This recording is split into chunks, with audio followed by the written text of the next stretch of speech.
টাকা দিয়ে পৃথিবীতে সব কিছু কেনা গেলেও টাকা দিয়ে কিন্তু দুইটা জিনিস কেনা যায় না, সেটা হচ্ছে সুখ আর সময়। এই দুইটা জিনিস যদি কেনা যেত, সবার আগে মানুষ এই দুইটাই কিনে নিত। জীবন থেকে হারিয়ে যাওয়া কিছুটা সময় মানুষ আবার ফেরত পাওয়ার জন্য আফসোস করতো না, সেই সময়টাকে টাকা দিয়ে কিনে নিত। হ্যালো এভরিওয়ান, আসসালামু আলাইকুম। সবাই কেমন আছেন? আশা করি সবাই ভালো আছেন এবং সুস্থ আছেন।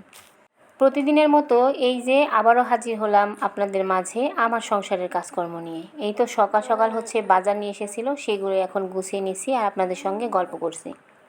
বাজার করে নিয়ে আসার পর কিন্তু অনেকগুলো কাজ বেড়ে যায় রান্নাঘরের, আর এগুলো গোছাতে গোছাতে অনেকটা সময় পার হয়ে যায়। এগুলো তো গুছিয়ে রাখলে নিজের কাজটা অনেক সহজ হয়ে যায়, আর রান্না করার সময় তেমন আর ঝামেলা হয় না, একদমই সুন্দরভাবে রান্না করা যায়। সবগুলো বাজার আমি গুছিয়ে নিয়ে তারপর এদিকে হচ্ছে মুরগি নিয়ে আসছিল, আর সেই মুরগিটা ড্রেসিং করা ছিল, আমি শুধু বানিয়ে নিতেছি। আর এটা হচ্ছে বাচ্চারা চিকেন ফ্রাই খেতে বেশি পছন্দ করে, সেজন্য আনা হয়েছে। তো ভাবলাম এখানে আস্তে আস্তে করে শুধু একটু বড় বড় সাইজ করে কেটে রাখি। আর এই তো সেটাই কেটে নিতেছিলাম, আর আমি 4 ফালি করে হচ্ছে রেখে দিতেছি এভাবে করে পরিষ্কার। এভাবে করে তারপর ফ্রিজে তুলে রাখবো। আর আজকে কিন্তু আরও একটা জিনিস আনা হয়েছে, সেটাও কাটতে অনেকটা সময় লেগে যাবে।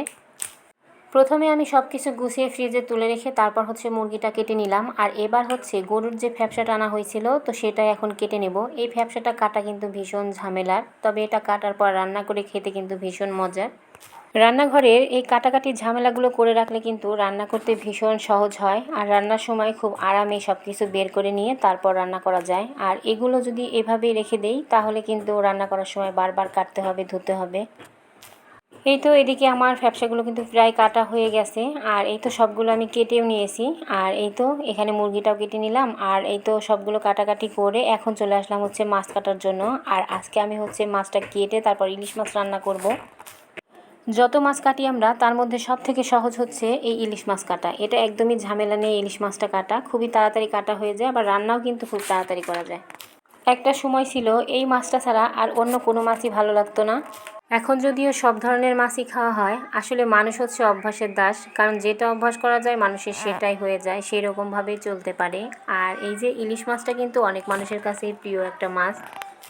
এটা আমার বাসাতেও বাচ্চারাও অনেক পছন্দ করে, তো সবাই অনেক পছন্দ করে। আর আজকে হচ্ছে এই মাছটা দিয়ে আমি সরিষা ইলিশ রান্না করব। আর আমার বাসায় সরিষা ইলিশ খুব সবারই পছন্দ। আর আমার কুটুবুড়িটা তো এখন একটু একটু করে মাছ খাওয়া শিখেছে, সে খেতে চায় না, তবুও জোর করে দুই একটু তাকে দেই। যখন ভালো লাগে তো খায়, আর যখন ভালো লাগে না তখন আর খেতেই চায় না। তো এখানে আমি হচ্ছে মাছটাকে প্রথমে আঁশ ছাড়িয়ে নিলাম, তারপর এখানে পিস পিস করে মাছটা কেটে নিতেছি। আর এই মাছটা কিন্তু বেশ ভালোই বড় সাইজের ছিল, আর মাছটা বেশ ফ্রেশ আর টাটকা ছিল, খুবই মাছটা ভালো। এটা রান্নার পরেও কিন্তু খেতে ভীষণ মজার হয়েছিল। মাছের মধ্যে যে যে রুঙাটা থাকে, এটাকে বলে রুঙা আমাদের এদিকে। তো এটাকে কে কী বলেন অবশ্যই কমেন্ট করে বলবেন। এটা খেতে কিন্তু ভীষণ মজার এই ইলিশ মাছের। আর আমার বাসায় সবথেকে মজার একটা ব্যাপার কি জানেন? এই যে ইলিশ মাছের লেজটা, এটা হচ্ছে কেউই খেতে চায় না। ইলিশ মাছের লেজ না, শুধু সব মাছের লেজই, এটা তো আমার ভাগেই পড়ে। মানে এই মাছটা সবই মাছ সবাই খাবে, কিন্তু মাছের লেজটা কেউ খেতে চায় না। আর ইদানিং তো স্বচ্ছবাবু হচ্ছে একটু একটু করে মাছের লেজ খাওয়া শুরু করেছে।